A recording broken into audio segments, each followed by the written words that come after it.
ओम श्री परमात्मने नमः। श्रीमद्भगवद्गीता अथ प्रथमोऽध्यायः। श्लोक संख्या 36।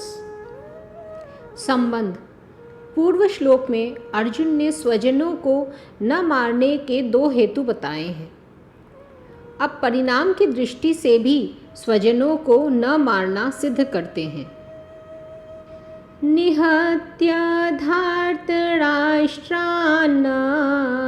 का प्रीति स्यात् जनार्दन पापमेवाश्रयेदस्मान् हत्वेतानाततायिनः। हे जनार्दन, धृतराष्ट्र संबंधियों को मारकर हम लोगों को क्या प्रसन्नता होगी? इन आतताइयों को मारने से तो हमें पाप ही लगेगा। व्याख्या। निहत्य धार्तराष्ट्रान् हत्वेतानाततायिनः। धृतराष्ट्र के पुत्र और उनके सहयोगी दूसरे जितने भी सैनिक हैं, उनको मारकर विजय प्राप्त करने से हमें क्या प्रसन्नता होगी? अगर हम क्रोध अथवा लोभ के वेग में आकर इनको मार भी दें तो भी उनका वेग शांत होने पर हमें रोना ही पड़ेगा। अर्थात क्रोध और लोभ में आकर हम क्या अनर्थ कर बैठे, ऐसा पश्चाताप ही करना पड़ेगा। कुटुंबियों की याद आने पर उनका अभाव बार बार खटकेगा। चित्त में उनके मृत्यु का शोक सताता रहेगा। ऐसी स्थिति में हमें कभी प्रसन्नता हो सकती है क्या? तात्पर्य है कि इनको मारने से हम इस लोक में जब तक जीते रहेंगे तब तक हमारे चित्त में कभी प्रसन्नता नहीं होगी, और इनको मारने से हमें जो पाप लगेगा वह परलोक में हमें भयंकर दुख देने वाला होगा। आतताई 6 प्रकार के होते हैं। आग लगाने वाला, विष देने वाला, हाथ में अस्त्र लेकर मारने को तैयार हुआ, धन हरने वाला, जमीन राज्य छीनने वाला और स्त्री का हरण करने वाला। दुर्योधन आदि में ये 6 ही लक्षण घटते थे। उन्होंने पांडवों को लाक्षागृह में आग लगाकर मारना चाहा था।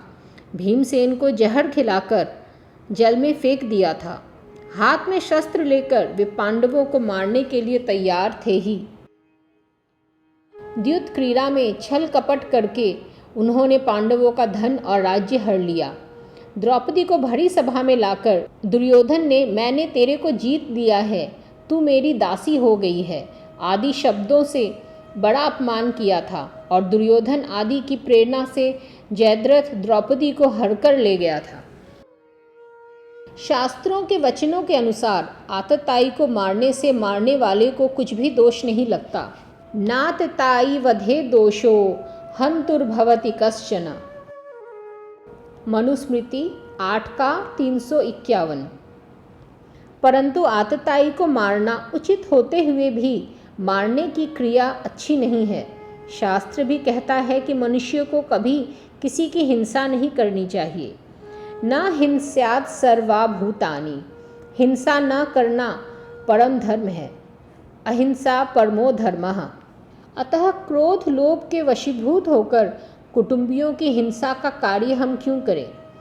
आतताई होने से ये दुर्योधन आदि मारने के लायक हैं ही, परंतु अपनी कुटुंबी होने से इनको मारने से हमें पाप ही लगेगा, क्योंकि शास्त्रों में कहा गया है कि जो अपने कुल का नाश करता है वह अत्यंत पापी होता है। स एव पापिष्टतमो य कुर्यात् कुलनाशनम। अतः जो आतताई अपने खास कुटुंबी हैं उन्हें कैसे मारा जाए? उनसे अपना संबंध विच्छेद कर लेना, उनसे अलग हो जाना तो ठीक है, पर उन्हें मारना ठीक नहीं है। जैसे अपना बेटा ही आतताई हो जाए तो उससे अपना संबंध हटाया जा सकता है, पर उसे मारा थोड़े ही जा सकता है। श्लोक संख्या 37। संबंध। पूर्व श्लोक में युद्ध का दुष्परिणाम बताकर अब अर्जुन युद्ध करने का सर्वथा अनौचित्य बताते हैं। तस्मान्नार्हा वयं हन्तुं धार्तराष्ट्रान् स्वबान्धवान् स्वजनं हि कथं हत्वा सुखिनः स्याम माधव। इसलिए अपने बांधव इन धृतराष्ट्र संबंधियों को मारने के लिए हम योग्य नहीं हैं, क्योंकि हे माधव, अपने कुटुंबियों को मारकर हम कैसे सुखी होंगे। व्याख्या। तस्मान् आर्हा वयं हन्तुं धार्तराष्ट्रान् स्वबान्धवान्। अभी तक पहले अध्याय के 28वें श्लोक से लेकर यहाँ तक मैंने कुटुंबियों को न मारने में जितनी युक्तियाँ दलीलें दी हैं, जितने विचार प्रकट किए हैं, उनके रहते हुए हम ऐसे अनर्थकारी कार्य में कैसे प्रवृत्त हो सकते हैं। अपने बांधव इन धृतराष्ट्र संबंधियों को मारने का कार्य हमारे लिए सर्वथा ही अयोग्य है, अनुचित है। हम जैसे अच्छे पुरुष ऐसा अनुचित कार्य कर ही कैसे सकते हैं। स्वजनम ही कथम हत्वा सुखिनः स्याम माधव। हे माधव, इन कुटुंबियों के मरने की आशंका से ही बड़ा दुख हो रहा है, संताप हो रहा है। तो फिर क्रोध तथा लोभ के वशीभूत होकर हम उनको मार दें तो कितना दुख होगा। इनको मारकर हम कैसे सुखी होंगे। यहाँ ये हमारे घनिष्ठ संबंधी हैं। इस ममता जनित मोह के कारण अपने क्षत्रियोचित कर्तव्य की तरफ अर्जुन की दृष्टि ही नहीं जा रही है। कारण कि जहाँ मोह होता है वहाँ मनुष्य का विवेक दब जाता है। विवेक दबने से मोह की प्रबलता हो जाती है। मोह के प्रबल होने से अपने कर्तव्य का स्पष्ट भान नहीं होता।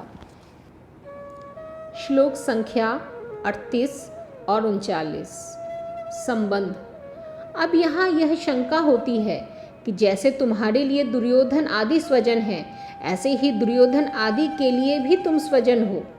स्वजन की दृष्टि से तुम तो युद्ध से निवृत्त होने की बात सोच रहे हो, पर दुर्योधन आदि युद्ध से निवृत्त होने की बात ही नहीं सोच रहे हैं।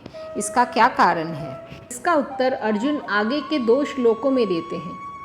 यद्यप्येते न पश्यन्ति लोभोपहत चेतस कुलक्षय कृतं दोषं मित्रद्रोहे च पातकं कथं न ज्ञेयमस्माभिः पापात्स्मान्निवर्तितुं कुलक्षया कृतं दोषं प्रपश्यद्भिजनार्दन।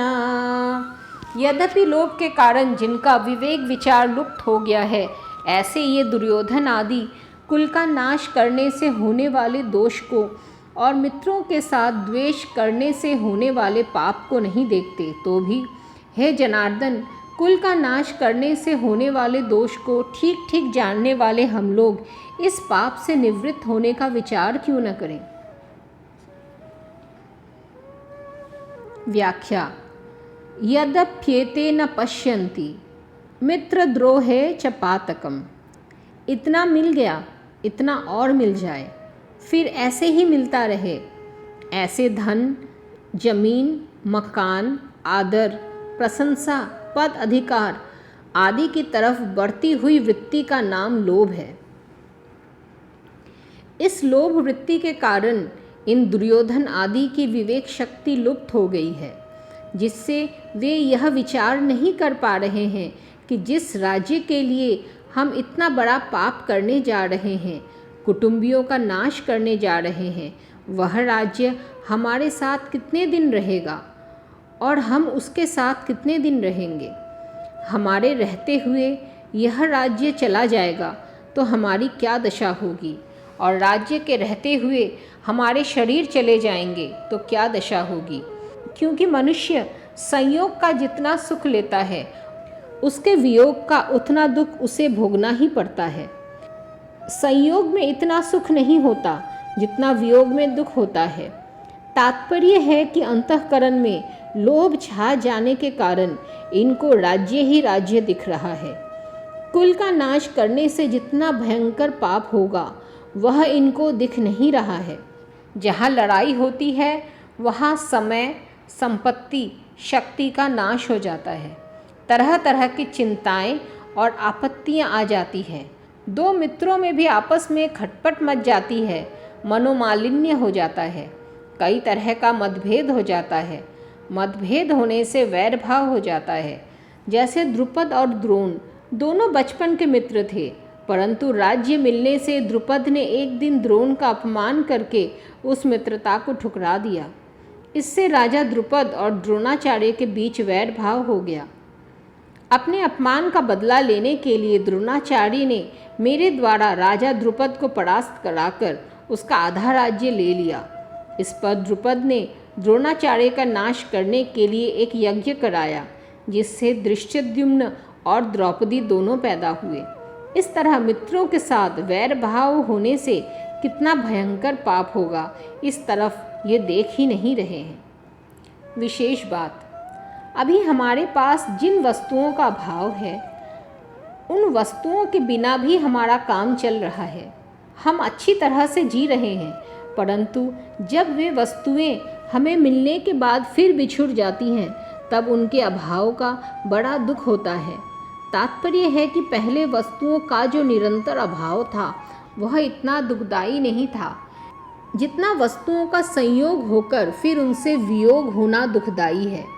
ऐसा होने पर भी मनुष्य अपने पास जिन वस्तुओं का अभाव मानता है उन वस्तुओं को वह लोभ के कारण पाने की चेष्टा करता रहता है। विचार किया जाए तो जिन वस्तुओं का अभी अभाव है, बीच में प्रारब्ध अनुसार उनकी प्राप्ति होने पर अंत में उनका अभाव ही रहेगा। अतः हमारी तो वही अवस्था रही जो कि वस्तुओं के मिलने से पहले थी। बीच में लोभ के कारण उन वस्तुओं को पाने के लिए केवल परिश्रम ही परिश्रम पल्ले पड़ा, केवल परिश्रम ही परिश्रम पल्ले पड़ा, दुख ही दुख भोगना पड़ा। बीच में वस्तुओं के संयोग से जो थोड़ा सुख हुआ है वह तो केवल लोभ के कारण ही हुआ है। अगर भीतर में लोभ रूपी दोष न हो तो वस्तुओं के संयोग से सुख हो ही नहीं सकता। ऐसे ही मोह रूपी दोष न हो तो कुटुंबियों से सुख हो ही नहीं सकता। लालच रूपी दोष न हो तो संग्रह का सुख हो ही नहीं सकता। तात्पर्य है कि संसार का सुख किसी न किसी दोष से ही होता है। कोई भी दोष न होने पर संसार से सुख हो ही नहीं सकता, परंतु लोभ के कारण मनुष्य ऐसा विचार कर ही नहीं सकता। यह लोभ उसके विवेक विचार को लुप्त कर देता है। कथम न ज्ञेयमस्माभि प्रपश्यद भी जनार्दन। अब अर्जुन अपनी बात कहते हैं कि यद्यपि दुर्योधन आदि अपने कुलक्षय से होने वाले दोष को और मित्रद्रोह से होने वाले पाप को नहीं देखते, तो भी हम लोगों को कुलक्षय से होने वाली अनर्थ परंपरा को देखना ही चाहिए, जिसका वर्णन अर्जुन आगे 40वें श्लोक से 44वें श्लोक तक करेंगे। क्योंकि हम कुलक्षय से होने वाले दोषों को भी अच्छी तरह से जानते हैं और मित्रों के साथ द्रोह अर्थात वैर द्वेष से होने वाले पाप को भी अच्छी तरह से जानते हैं। अगर वे मित्र हमें दुख दें तो वह दुख हमारे लिए अनिष्टकारक नहीं है, कारण कि दुख से तो हमारे पूर्व पापों का ही नाश होगा, हमारी शुद्धि ही होगी। परंतु हमारे मन में अगर द्रोह वैर भाव होगा तो वह मरने के बाद भी हमारे साथ रहेगा और जन्म जन्मांतर तक हमें पाप करने में प्रेरित करता रहेगा, जिससे हमारा पतन ही पतन होगा। ऐसे अनर्थ करने वाले मित्रों के साथ द्रोह पैदा करने वाले इस युद्ध रूपी पाप से बचने का विचार क्यों नहीं करना चाहिए? अर्थात विचार करके हमें इस पाप से ज़रूर ही बचना चाहिए। यहाँ अर्जुन की दृष्टि दुर्योधन आदि के लोभ की तरफ तो जा रही है, पर वे खुद कौटुंबिक स्नेह मोह में आबद्ध होकर बोल रहे हैं। इस तरफ उनकी दृष्टि नहीं जा रही है। इस कारण वे अपने कर्तव्य को नहीं समझ रहे हैं। यह नियम है कि मनुष्य की दृष्टि जब तक दूसरों के दोष की तरफ रहती है तब तक उसको अपना दोष नहीं दिखता। उल्टे एक अभिमान होता है कि इनमें तो यह दोष है पर हमारे में यह दोष नहीं है। ऐसी अवस्था में वह यह सोच ही नहीं सकता कि अगर इनमें कोई दोष है तो हमारे में कोई दूसरा दोष हो सकता है। दूसरा दोष यदि न भी हो तो भी दूसरों का दोष देखना, यह दोष तो है ही। दूसरों का दोष देखना एवं अपने में अच्छाई का अभिमान करना, ये दोनों दोष साथ में ही रहते हैं। अर्जुन को भी दुर्योधन आदि में दोष दिख रहे हैं और अपने में अच्छाई का अभिमान हो रहा है। अच्छाई के अभिमान की छाया में मात्र दोष रहते हैं, इसलिए उनको अपने में मोह रूपी दोष नहीं दिख रहा है।